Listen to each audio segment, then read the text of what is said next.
اعوذ باللہ من الشیطان الرجیم بسم اللہ الرحمن الرحیم. معزز ناظرین سامعین، السلام علیکم.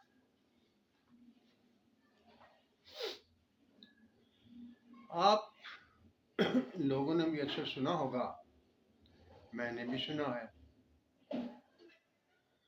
الست بربکم یوم عہد میثاق کا بہت شورا ہے، اور بہت سے علماء کرام نے اس پر اپنی رائے دی ہے اور اس کے مختلف پہلو آپ کے سامنے رکھے ہیں. لیکن آج میں آپ کے سامنے اس کے ایسے پہلو آپ کے سامنے رکھوں گا، شاید آپ نے کبھی اس بارے میں غور نہ کیا ہو. اگر آپ غور کرتے تو وہ پہلو آپ کے سامنے بھی آ جاتے. سب سے پہلے میں یہ آیت مبارکہ آپ کے سامنے تلاوت کرنے کا شرف حاصل کروں گا. اس کے بعد اس کے ترجمے پر غور کریں گے اور بات کو سمجھنے کی کوشش کریں گے. اعوذ باللہ من الشیطان الرجیم بسم اللہ الرحمن الرحیم.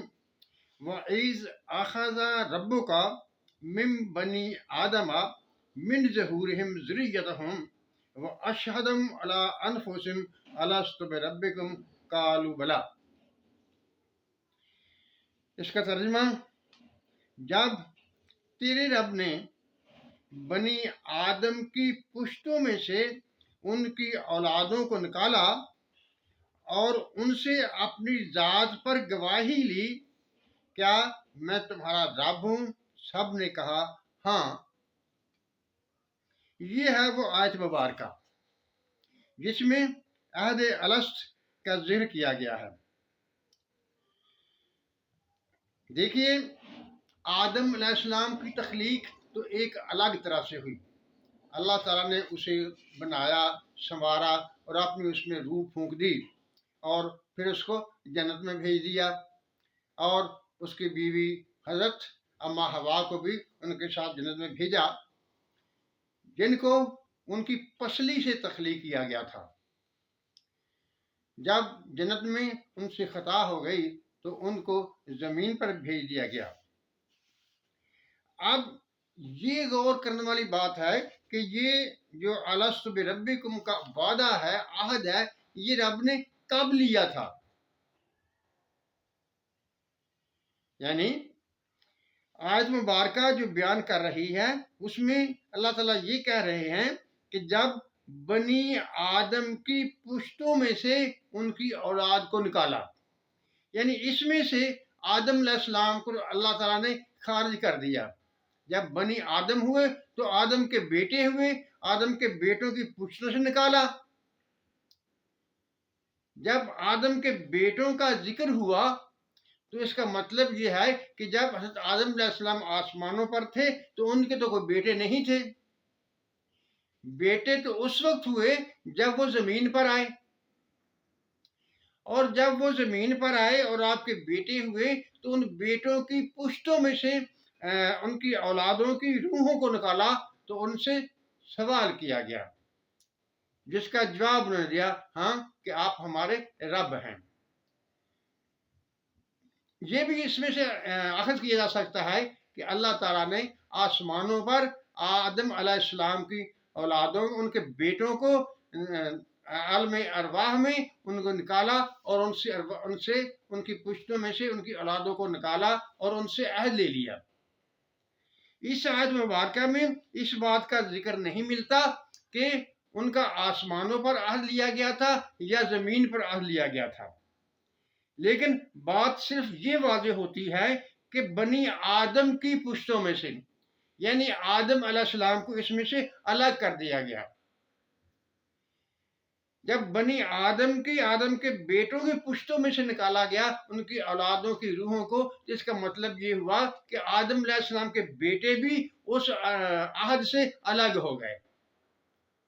یعنی ان کے بیٹوں کی پشتوں سے جب ان کی اولادوں کی ارواح کو نکالا گیا تو ان سے عہد لیا گیا تھا.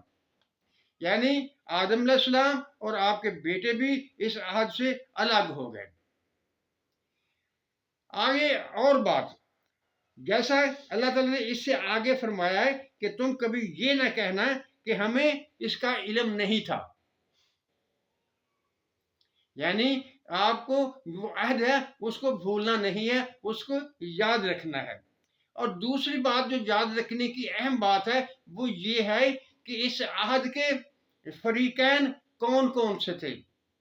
एक तरफ अल्लाह ताला की ज़ात पाक थी और दूसरी तरफ अरवाह आलम थी, यानी क़यामत होने पैदा होने वाले लोगों की रूहें थी जिन्होंने आपस में आहद लिया।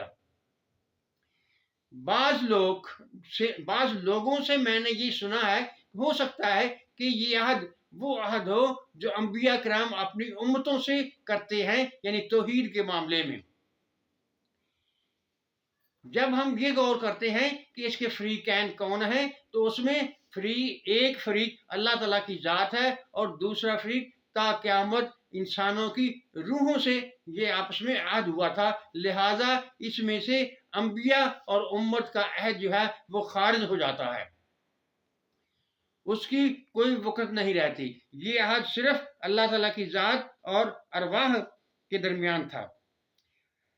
जैसा कि मैंने पहले कहा कि इसके बारे में ये इस आयत मुबारक में से वाज़ेह नहीं होता कि ये आसमानों पर अहद लिया गया था या ज़मीन पर लिया गया था। सिर्फ ये बात वाज़ेह होती है कि बनी आदम यानी आदम के बेटों की पुश्तों में से निकाला गया था तमाम अरवाह को और उनसे अहद लिया गया था, जिसके जवाब में उन्होंने हाँ कहा था, यानी आप ही हमारे रब है। और इससे आदम और आदम के बेटे अलग हो जाते हैं।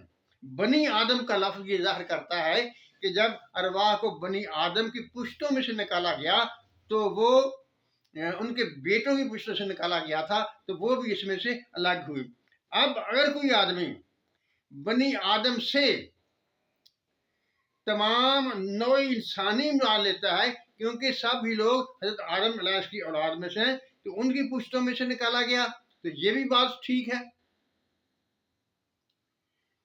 वो दर्जा बदर्जा हर तरीके से, यानी बाप से बेटा, बेटे से उसका बेटा, इसी तरह से अरवाह को निकाला गया और उनसे अहद लिया गया, ये भी ठीक हो सकता है।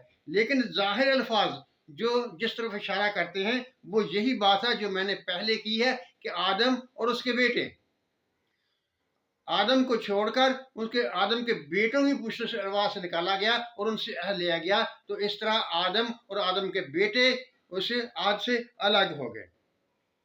नाज़रीन किराम, आयात कुरानी पर गौर करना चाहिए, समझना चाहिए और जो बात समझ में आए उस पर गौर करना चाहिए। हो सके तो अपने दोस्तों या उलमा किराम से जिसके बारे में आपका इत्तेकाद हो कि वो अच्छी तरह से इस बात को समझा सकता है, उससे के साथ बात करनी चाहिए ताकि सही मसला जो है वो समझ में आ सके। आपने देखा होगा कि मैंने आमाल पर बहुत कम वीडियोस बनाई हैं। सिर्फ उन बातों पर मैंने अपने ख्यालात का इजहार किया गया है जो ईमान से ताल्लुक़ रखते हैं, जो ईमान की बातें हैं। और मैं आपसे भी ये कहता हूँ कि आप भी गौर व फिक्र कीजिए और ख़ुद से कुरान को पढ़िए और कुरान को समझने की कोशिश कीजिए। इससे आपका ईमान इंतहाई मजबूत होगा और आप पुख्ता होंगे और आपके कदम इस्लाम पर मजबूत होंगे, जैसा कि अल्लाह ताला कुरान शरीफ फरमाता है, ताकि तुम्हारे कदम मजबूत रहें। सामीन, ये बात मैंने जो आपके सामने रखी, उम्मीद है आप इस पर गौर करेंगे। एक बात मैं आज फिर कहूँगा जो मैं कभी कभी कहता हूँ, अगर आपको मेरी वीडियोस अच्छी लगती हैं तो मेहरबानी करके मेरे चैनल तफहीम हुदा को सब्सक्राइब भी कर लीजिए और लाइक भी किया कीजिए, आपका कुछ नहीं जाएगा। अल्लाह ताला आप पर अपनी रहमत नज़र करे। आमीन। अल्लाह हाफिज़।